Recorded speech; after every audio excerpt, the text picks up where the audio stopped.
Hello everyone, welcome to Walking Wisdom. Robert Baton here. I haven't done a Walking Wisdom for about 6 weeks. Super busy, loads of stuff going on. As you know what life's like, life gets in the way of life. That being said, today, had to talk about something to get off my chest. Yeah, I wanted to talk today about the oversimplification of fat loss. So this calories in, calories out, everyone's a simple calorie calculator kind of way of looking at things. You know, yeah, a calorie is a calorie. Yeah, you can't argue with that. And you get a lot of people simplify weight loss with a calorie is just a calorie. You know, you get that a lot basically. But but the problem is, it is that simple. A calorie is just a calorie, but there's a catch. There's a catch. So if it was that simple, then everyone would be an expert fat loss coach. You know, the amount of clients I get who basically they cut the calories, they work more, and really they should be burning fat the way, and they should be losing weight, but they're not, or they're stall. It happens a lot, and that's because the bodies, they're complex biological beings. They react to everything you eat. Everything you eat is a chemical, and that food is information that directs our bodily functions. It's that simple. So, for example, protein takes longer to digest and burns more energy than carbohydrates. Okay, so if you digest 1,000 calories of protein or 1,000 calories of carbohydrates, the 1,000 calories of protein will take much longer to digest and will also take a lot more energy to digest. So, how does that work out?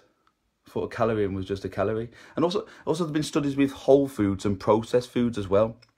And what they've found is that when they've done certain studies where they've got people to eat whole foods, the same amount of calories, and they've got people to eat processed foods, the same amount of calories.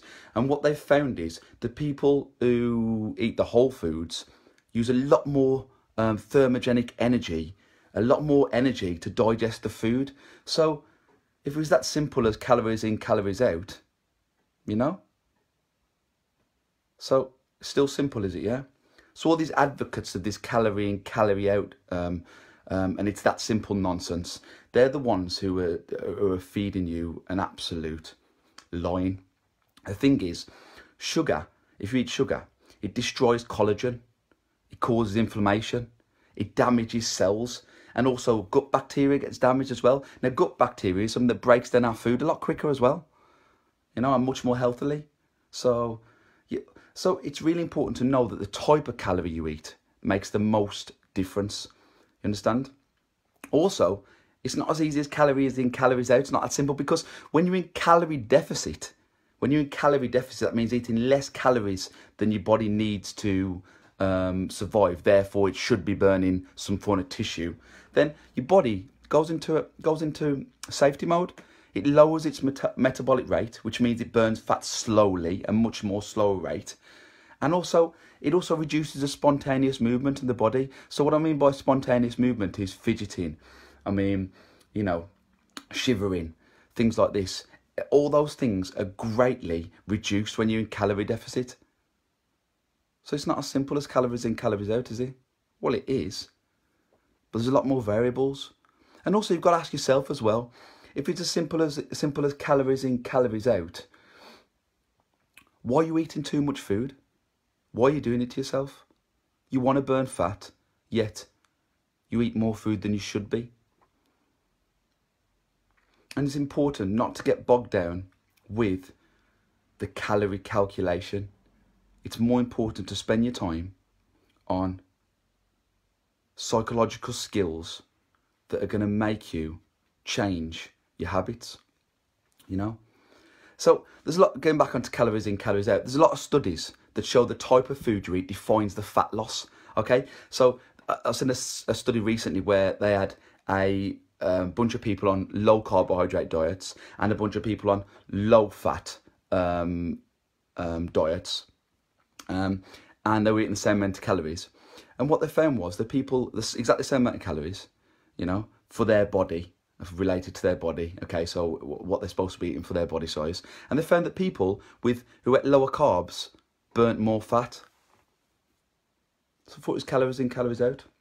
Also, I saw a study recently as well where they had a bunch of people on a high fat diet and they had a bunch of people on a high carb diet, but they were still eating calorie deficit, okay, of what they should be eating for the size of who they are and their day-to-day activity and whatnot, the normal things you hear all the time. And they found that the people with high fat lost more, who ate high fat lost more fat, yet the people who had high carb lost more weight. Understand? So the people on high carb lost bone tissue, they lost sinew, they lost muscle, yet the people who are on the high fat diet lost fat but less weight. Interesting. And something else to understand as well when we come to this calories in, calories out calculation is the type of exercise that you're doing. Okay, it's really important. So if you're doing weights, then you're gaining more muscle. More muscle means you got higher metabolism. Also, doing weights lowers insulin secretion, which means you burn more fat. So you might not burn as many calories in the session as if you did a 10 kilometer run, but end of the day, you're going to raise your metabolic rate and you're going to lower insulin secretion along with other things as well, which means you're going to burn more fat in the long run. It's also interesting to note that the fitter you are, the faster you metabolize fat. Calories in, calories out. Also, what I want to mention as well is people use a lot of excuses when it comes to fat loss, and they think it's in their genetics. Now, don't get me wrong, there is a certain gene, I don't know the gene off the top of my head, I can't remember it, that actually has been found that makes you fat. And if it's in your family, you've got more chance, there's a greater chance of you being obese. It won't make you obese, but there's a greater chance of you being obese. Now, people use this as an excuse. They think, my mum's fat, my nan's fat, that's why I'm fat. Well, that's not true, okay? Your mum's probably fat and your nana probably fat and you're fat because you've got the same environment. You eat the same food, you've probably got the same habits, you do the same amount of exercise, okay? And, you know, and that's probably why you're fat. Easiest, simple in, calories out, honey. So the verdict is, you've got to consider the type of food you're eating. You've got to consider the type of exercise you're doing and what your lifestyle is to work out your calorie intake. It's not as simple as you think. Don't get bogged down with the simple calculators you find on the internet. And also what you need to understand is, as well, is that in some studies it's shown that a lot of the calorie counting you see on the back of packets is greatly exaggerated.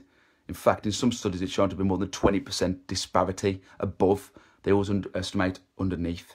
Okay, note that as well. Just a quick one. Robert Baton, Arro Fitness, ARRO Fitness, ArrowWellness.com, ARRO Wellness.com. Follow me on Twitter at Arro, ARRO Fitness. Check out my Patreon side, Patreon.com/Arro Wellness, ARRO Wellness. Yeah, have a great day, guys. And come and see me if you want any personal training or lifestyle advice.